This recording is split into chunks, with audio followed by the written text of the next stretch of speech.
When you think of civil rights in the United States, immediately the name of Dr. Martin Luther King comes to mind. Now his niece, Alveda King, is working in civil rights as well. In this case, the right to life. A well-known pro-life speaker, Ms. King was in our area yesterday to speak to the St. Joe County Right to Life group. But before that, Ms. King, who currently works for a conservative think tank, the Alexis de Tocqueville Institution, had time to sit down with Kelly Morgan of Harvest. And it truly is an honor to have Dr. Alveda King with us. She is the niece of Dr. Martin Luther King Jr. and also one of the prominent voices in the pro-life movement here in America. And like I said, what an honor it is. Thank you for stopping by. Well, Kelly, it's delightful, and even just chatting with you has just been absolutely fun. Well, certainly it has been fun. But, you know, again, you are one of the prominent voices in the pro-life movement, but you are also the niece of Dr. Martin Luther King Jr. And I'm sure that everyone wants to know, what was it like growing up in the King family and having Dr. King as your uncle? Well, one thing I like to share, Dr. Martin Luther King Jr., of course, the world knows him, and they know his prophetic work, his speeches. Often we don't hear enough about him as a Baptist preacher and how much he loved the Lord. And so I had the wonderful benefits of hearing his Sunday sermons. And my father, Reverend A.D. King, his brother, they would sometimes preach together. And they were called the Sons of Thunder. And they would travel around sometimes and speak together. And they grew up with a Baptist preacher named Dr. Martin Luther King Sr. as dad. And then their mother, Alberta, of course, played the piano, and she was a preacher's daughter. And so they emulated their dad's speaking style and preaching style. And so the civil rights leader marching, I did march myself, and in the late 60s I was actually arrested. Our home was bombed in Birmingham, just like Martin's home was bombed in Montgomery. So I learned very early to love and to forgive. And so whenever you hear Dr. King's speeches and messages, he's always talking about love and forgiveness. And I lived in that environment with a whole family, not just one man who the world celebrates, but a family of faith and love. And you said you learned a lot about love and forgiveness. What was it like growing up during really a very, very racially charged time in America? Well, very much. We had Mama King and Daddy King, who had raised their children in the midst of racism, to say, Granddaddy marched in the 40s, for instance, with a sign, "I am a man." And so his sons, A.D. and Martin, grew up knowing that they were supposed to have the same dignity of every human being, every man. And they began to grow up as preachers and civil rights leaders. And so I grew up in that environment, but I was always told that you're as good as anybody else. And so during the days when the homes were being bombed and the dogs and the billy clubs and the killings, we also had the love of God. And so we weren't really afraid as children because we had the protection and love first of God and then our family. Right. Now, Alveda, you really see the pro-life movement as a continuation of the civil rights movement. Yes, I do. And we had the civil rights movement of the 20th century, and everybody's very familiar with that. And we fought and we marched, and many died, including my Uncle Martin and my dad, for that movement, so that people of varying skin colors would all have human dignity. And that was certainly a very effective message and an effective movement.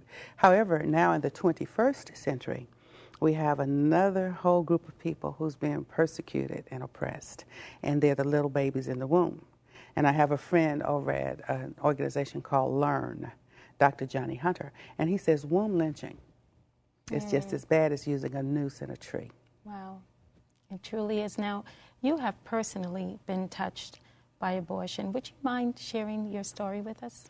Well, I'll give you the short version, if that's okay. That's fine. My mother was accepted into college in 1950, and she and my daddy had met her in the 9th grade, and he said, "That's my wife." And so they were very, very close. She conceived me in 1950, and she didn't want to be a mother. She wanted to go to college. And so she brought home a flyer to her mother from the Birth Control League that would one day become Planned Parenthood. And it said pretty much, a woman has a right to choose what she does with her body. And if you don't want a baby, come and see us. Wow. And she wanted to go and see them, but she was pregnant with me. And her mother said, "No, let's go talk to our pastor." Dr. Martin Luther King Sr. and Granddaddy prophetically, he had a dream. It's in his genes, Martin's genes, my genes, the King family dreams. And he said, that's not a lump of flesh. That's a little girl. And he described me, my appearance and everything, and I was born looking just like he said. But the family secret, everybody has family secrets. So the family secret was, we won't talk about Naomi got pregnant and she wanted to be in college and she wanted to abort the baby. But we'll just tell everybody that Daddy King saw her in a dream and she's his darling. So I grew up the darling of the family. Now, abortion was illegal, so there was no reason to discuss abortion. Right. In 1966, Martin Luther King Jr. receives the Margaret Sanger Award from Planned Parenthood, but they were lying to Dr. King. They said, we want to help your community. We want to help you build a strong community. Now, he was killed in 68. Abortion was illegal. My dad was killed in 69. Abortion was illegal. But I got married in 69, and I got pregnant on the honeymoon, had the baby in 1970. And went to the doctor, who was a pro-abortion doctor. I didn't know it. And he says, you know, you already have one baby. And you're here for an exam. Let's see what's going on. You don't need another baby. I didn't know I was pregnant. So you had no idea? I didn't know I was pregnant. I just went for a checkup because I had a new little baby. It was about 3 months later. And he says, let's do a menstrual extraction and make sure everything's okay. He didn't do a pregnancy test. He didn't say you're pregnant. Right. But he aborted that child. And then he says, don't talk to your church. Don't talk to your family. Let me send you to this nice place called Planned Parenthood. They'll help you. Oh, my gosh. They put me on birth control pills, and I got phlebitis. Because birth control pills, if you look on the back of the pack, it'll say it can cause strokes, it can cause heart attacks. And so it can cause illness. Right. Yes. And so that didn't work. They tried the IUD. That didn't work. Finally, again, in 73, by then I'm post-abortive but don't really know it, and I was having marital problems. As a result, 73, I'm still going to Planned Parenthood.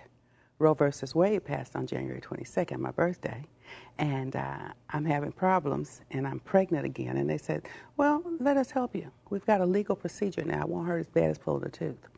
Second abortion. Second one. Living baby, 2 abortions, had a miscarriage related to the damage done by the abortions.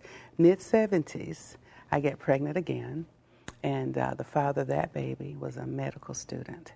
And by now, I'm pro-choice, and I've got all the answers. A woman has a right to choose. So you were at that time? Yeah. And so he says, wait a minute. That's 46 chromosomes. 23 are yours and 23 are mine. I want mine back, and I want them alive. So I couldn't kill his baby. He said that was his seed.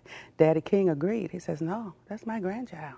So because of those 2 men, see, my conversion in Christ had not come, but in 83 I accepted Christ. And after I did that, I repented for the abortions. I repented for so many things. I repented for unforgiveness. And then later, I began to work with Father Frank Pavone at Priest for Life. And I'm a non-denominational member of the pastoral team. And we began to work together, and I began to be a voice for life. Yes. And as I said before, a very prominent voice. And one of the things I heard you mention is Planned Parenthood. Now, you really believe that Planned Parenthood specifically targets the Black community? Well, there's a wonderful film out, MAAFA, and the number 21, MAFA 21. And it talks about genocide and eugenics. I'm in the film as well. There's a lady in it, Elaine Riddick, who was sterilized permanently by that genocidal movement. Ruth Bader Ginsburg, a justice of the Supreme Court, recently said that she thought that Roe versus Wade was going to take care of getting rid of an undesired group of people. That is the goal of eugenics and genocide. It has nothing to do with skin color. And so when you hear me perhaps say they were out to get Black people, I mean eugenicists. It has nothing to do with a racial skin color issue. Just people who feel as though it's up to them with their wealth and money and power and an elitist attitude to decide how many people should be on the earth. Right. But that's God's choice, not humans. Absolutely. Now, one of the things we're hearing a lot in the news nowadays is the current health care bill. Yeah. And you are very